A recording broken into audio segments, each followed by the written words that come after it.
విజయవాడలో హర్ ఘర్ తిరంగా కార్యక్రమంలో సీఎం చంద్రబాబు పాల్గొన్నారు. ఇప్పుడు ఆ లైవ్ చూద్దాం.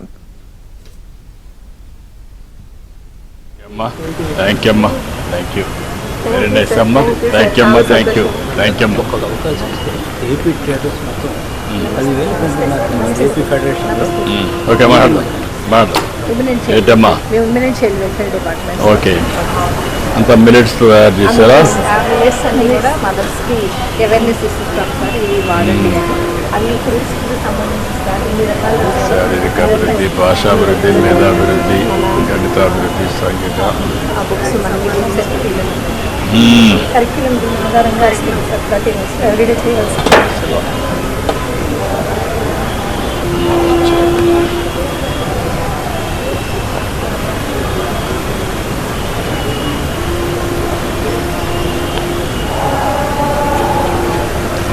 ఓకే అమ్మా, గుడ్. నమస్కారం అమ్మా. ఆయుష్ డిపార్ట్మెంట్ సార్. ఆయుష్ డిపార్ట్మెంట్ మీరు ఇచ్చిన స్ఫూర్తితో మనం యోగాంధ్ర జరుపుకున్నాం సార్. సో ఆ యోగాంధ్ర కార్యక్రమంలో మనం అనేక మంది అంటే వృద్ధులు అవ్వచ్చు, అనేక వృద్ధుల వారందరినీ ఇన్వాల్వ్ చేస్తూ చాలా మంచి పిల్లలందరూ కూడా అనేక కార్యక్రమాలు, అలాగే రాష్ట్ర స్థాయి పోటీలు అన్ని కూడా జరుపుకున్నాం సార్. అలాగే ముఖ్యంగా మనకి వరల్డ్ రికార్డ్స్ కూడా 21 వచ్చాయి సార్. ఎన్టీఆర్ జిల్లాకి త్రికోణాసనం, అలాగే varied number of water crafts, most varieties of దాని మీద కూడా మనకి వరల్డ్ ఫ్లోటింగ్ యోగా వచ్చింది సార్.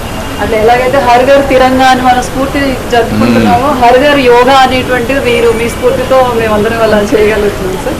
అలాగే దానివల్లే మన యోగాంధ్ర నుండి స్వర్ణాంధ్ర వెళ్ళడానికి, అంటే ఈ రోజుల్లో మనకి లైఫ్ స్టైల్ డిజార్డర్స్, మెంటల్ కొంచెం ఇన్స్టెబిలిటీ, ఇట్లాంటి ఇష్యూస్ని మనం అధిగమించాలంటే ఆయుష్.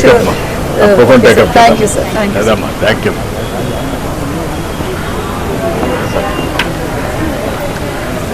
Recycled paper, completely recycled. And this is nothing but a seeder wood. After you use this, take it and throw in a pot or somewhere, so you can get a recycling completely. Complete seeder wood. బెంగళూరులో ఉంది sir unit. మన ఆంధ్రాలో పెట్టడానికి మనం invite చేశాం sir. మన recycling park ఏదైతే plan చేస్తున్నామో దానిలో మన ల్యాండ్ ఇస్తాం చేస్తాం సార్. మెయిన్ ఏంటంటే సార్, వైట్ పేపర్ పిల్లలు నోట్లో తీసుకుంటే కెమికల్స్ ఉంటాయి కదా, దీంట్లో totally bleach free, chemical free. నోట్లో పెట్టుకున్న పిల్లలకి ఏం ఆరోగ్యం పాడలేదు. రీసైకిల్ దానికోసం ఎక్కువ. Even when you see tubelights, high effect outside. So novels you can study for 1 hour. Where you can white bleach ఉంటుంది కదా, అది bleach ఏ పేపర్ అయినా when you add bleach it became a white. Unless there is no bleach, so no problem. Well, మీరు వచ్చి setup చేయండి. Sure sir, I just want to give you a sense. Thank you. Thanks sir.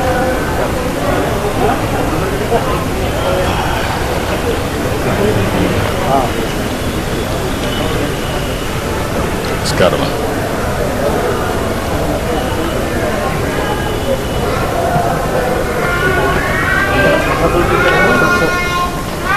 పిల్లలు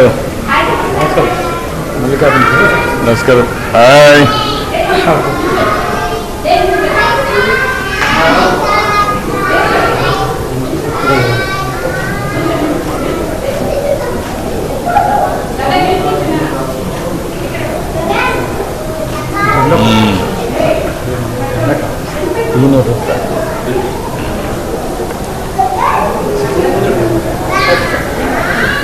ఎక్కువ అయిపోతుందా?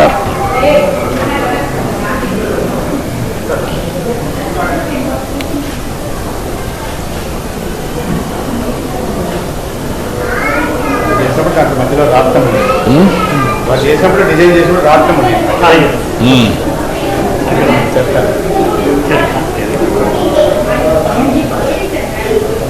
నిధులుగా మార్చారు. మనకి జెండా ముఖ్యంగా 2వ తారీఖు నుంచి 15వ తారీఖు వరకు 3 ఫేజుల్లో చేయమని చెప్పడం జరిగింది సార్. 2వ తారీఖు నుంచి 8వ తారీఖు వరకు కూడా ఈ జెండా యొక్క వాలంటీర్స్ అంతా కూడా రిజిస్టర్ చేసుకోవడం సార్. దీనిలో ప్రధానంగా ఈ జెండా ఏ విధంగా ఆవిర్భవించింది, స్వాతంత్ర ఉద్యమంలో ఎలాగ స్ఫూర్తి తెచ్చింది, తర్వాత ఎలాగనేది సార్. ముఖ్యంగా పింగళ వెంకయ్య గారి ద్వారా మనకి జెండా ఆవిర్భావం జరిగింది సార్. 1906లో వందే మాత్రమే మొట్టమొదటి జెండా పెడితే బ్రిటిష్ వారు దీన్ని అలౌ చేయలేదు సార్. తర్వాత ఈ జెండాని రకరకాల రూపాల్లో ఇదేంటి సార్. అల్టిమేట్గా మనకి విజయవాడలో కాంగ్రెస్ సభలో 1921లో ఈ 3 రంగుల జెండా విత్ చరకాతో యాక్సెప్ట్ చేశారు సార్. తర్వాత ఇది రూపాంతరం చెందింది సార్. చరకా బదులు స్వాతంత్రం వచ్చిన తర్వాత మనకి ఈ ధర్మచక్రం తర్వాత ఈ రంగులు అనేటువంటి రిలీజియన్ చూపుతున్నాయని, రిలీజియన్ కాదు, ఈ రంగులు అనేటువంటిది మనిషి యొక్క గుణగణాలకి ధైర్య సాహసాలకు ఆరంభి సార్. ఈ రొమ్ము శాంతి సత్యానికి, ఈ రొమ్ము శౌర్యము సంతానోత్పత్తి అనే కాన్సెప్ట్ని తీసుకుని దీన్ని డెవలప్ చేశారు సార్.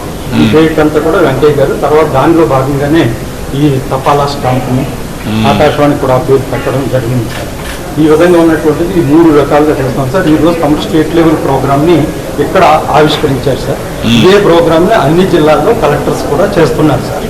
13 నుంచి 14 వరకు ఈ జెండాలు ప్రతి ఇంటి మీద పెట్టుకోవాలనేటువంటి స్ఫూర్తితో ఇది చేయడం జరిగింది సార్. ఇది సార్, ఇది నుంచి పెంగళ వెంకయ్య గారి జీవిత ఇది సార్. బట్ల పెన్మర్లో 1876లో ఆయన పుట్టడం జరిగింది సార్. తర్వాత ఆ స్కూల్ సార్ ఇది సార్. తర్వాత ఈ వాజ్ గ్రేట్ సైంటిస్ట్ సార్. తర్వాత దక్షిణాఫ్రికా వెళ్ళి ఆ యుద్ధంలో ఇది ఉన్నప్పుడు వలసవాదులకి బ్రిటిష్ వాళ్ళకి జరుగుతున్నప్పుడు బ్రిటిష్ వాళ్ళ తరఫున వెళ్ళి అప్పుడు గాంధీ గారితో పరిచయం ఏర్పడి గాంధీతో అనుబంధంగా ఉండి ఆ ఉద్యమానికి ఇన్స్పైర్ ఆయనతో పనిచేయడం జరిగింది. తర్వాత ఈ పత్తిలో కూడా చాలా పరిశోధనలు చేశారు సార్. అందువల్ల పత్తి వెంకయ్యని కూడా అంటూ ఉంటారు సార్. చాలా నిరాడంబరంగా జరిగింది సార్. ఈ ఉద్యోగాలు ఇచ్చినటువంటి దాంట్లో ఒక చిన్న గుడిసెలో చిట్టినగర్లో ఆయన ఉండేవాడు సార్. చివరి సమయంలో అవ్వడం సార్.